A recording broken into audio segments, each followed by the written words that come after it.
Hi guys, yan po yung gagawin kong ginagawa kong pattern para sa kisame.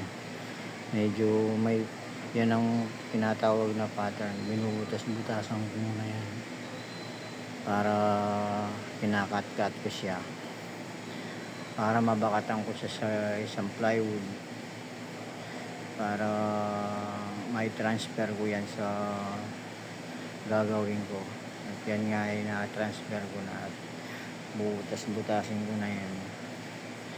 Guys, binabarena ko na yan para maano yung makinang digso, yung pangkat ba, para yung mga natatakan ko na guhitan kong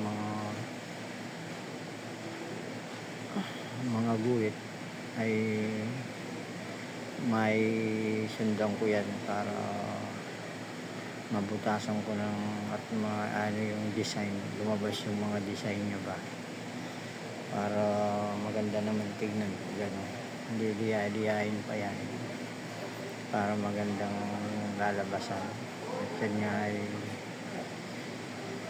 minamakin ako ng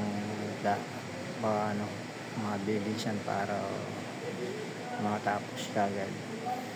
Kaya maraming butas para hindi na ako ganong paikot-ikot sa makina para mabilis siyang tabasin ba.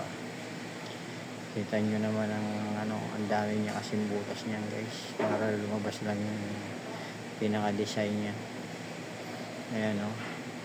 At yan nga ay natapos ko na. Tignan nyo naman kung gaano yan kung bahay ba ng gagamba yan o ay bahay ba ng gagamba. Joke lang. Yan ay paiilawin natin yan sa dulo kung maganda siyang lalabasan. At yan ay kinat ko na nga yung mga acrylic na puti para yung ilaw may pang cover natin yan, pang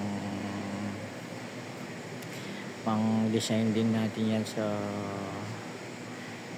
magiging niya, yung pagiging para mawala yung liwanag konti, para hindi nakikita yung ilaw.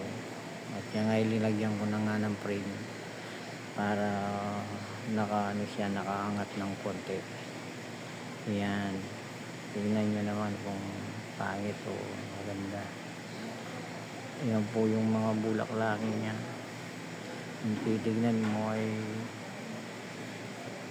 ay parang star o ano ba yung bulaklak. Ayan, binabarnisan na ako, kinukulayan na siya. Kayo nang bahala kung sa inyo yan, kung anong gusto nyong kulay. Yan nga, ilinagay ko na yung acrylic, yung ilaw yung nasa taas ng kisame. Diyan namin lalagay yan, dalawa yan. Diyan namin isasawit yan. At yan nga yung ginalabasan niya guys. Hindi ko alam kung pangit.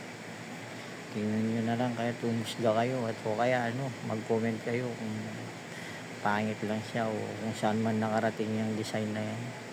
Ayan lang yung may ilaw na siya. At hanggang sa susunod guys, kung maayos man o pangit yan, mag-comment lang kayo o kaya i-share nyo na lang. Bye bye, hanggang sa muli guys ha.